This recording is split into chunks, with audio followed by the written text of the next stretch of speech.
இப்ப நம்ம ப்ராப்ஸ் அத பத்தி தான் பார்க்க போறோம். ஸோ இந்த ப்ராப்ஸோட ஒர்க்கே என்னன்னா, நம்ம HTML எலிமெண்ட் போட்டு இங்க வந்து ஃபங்ஷன கால் பண்ணியிருக்கோம். அதாவது காம்போனன்ட்ட கால் பண்ணியிருக்கோம்.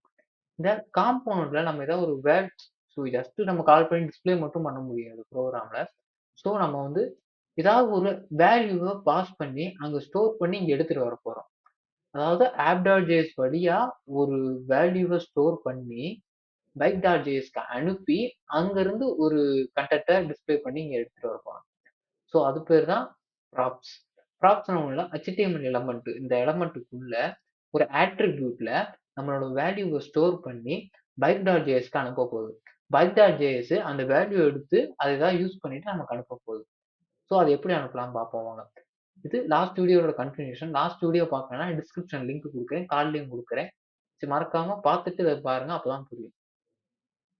இப்ப நான் பைக் நேம்ன்னு ஒண்ணு குடுத்துட்டேன்.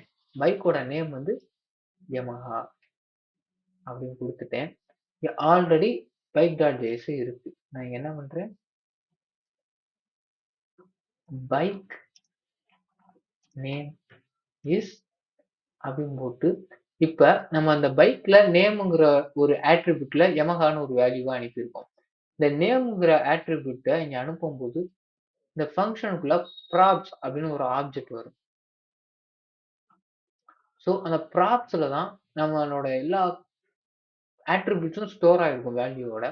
ஸோ நம்ம அத அக்சஸ் பண்றதுக்கு என்ன பண்ணணும்னா, ப்ராப் டாட் அப்படின்னு போட்டு நெக்ஸ்ட் நேம் போடணும். ஸோ ரன் பண்ணி பார்த்துருவோம். கண்ட்ரோல் பிளஸ் பேக் கிளிக் பண்ணிட்டு npm ஸ்டார்ட் ஆல்ரெடி தெரிஞ்சிருக்கும் உங்களுக்கு.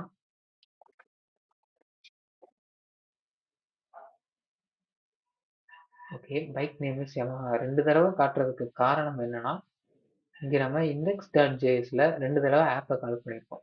app.jsல என்ன கால் பண்ணியிருக்கோம்? ஒரு தடவை பைக். ஸோ அந்த பைக்குங்கிற ஃபங்ஷன் கால்ல 2 தடவை இருந்தது. ஸோ இப்போ புரிஞ்சிருக்கும்னு நினைக்கிறேன். நம்ம இங்க ஒரு வேல்யூவ பாஸ் பண்ணியிருக்கோம். இங்க ரிசீவ் ஆகி அது பிரிண்ட் பண்ணி தருது. ஸோ ஒண்ணு தான் பண்ண முடியும் கிடையாது. இப்ப பைக் மாடல் நம்ம இப்ப இங்க பாஸ் பண்ண போறோம். MODEL. ஸோ எல்லாத்துக்கும் ஃபெமிலியரான மாடல் R15 V3 சேவ் பண்ணிட்டேன். இங்க வந்து பைக்கோட அண்ட் இங்க வந்து பைக் மாடல் இஸ் அப்படின்னு போட்டு எப்பயும் போல அக்சஸ் பண்ற மாதிரியே தான் டாட் வச்சு தான் அக்சஸ் பண்ண போறோம். அந்த ப்ராப்ஸ்குள்ள தான் அது ஸ்டோர் ஆயிருக்கும். ப்ராப்ஸ் டாட் அதோட மாடல் MODEL. ஸோ சேவ் பண்ணிட்டோம்னா நமக்கு அவுட்புட் டிஸ்பிளே ஆயிரும். இவ்வளவுதான் அந்த ப்ராப்ஸ் கான்செப்ட். நெக்ஸ்ட் வீடியோல மீட் பண்ணுவோம். பை.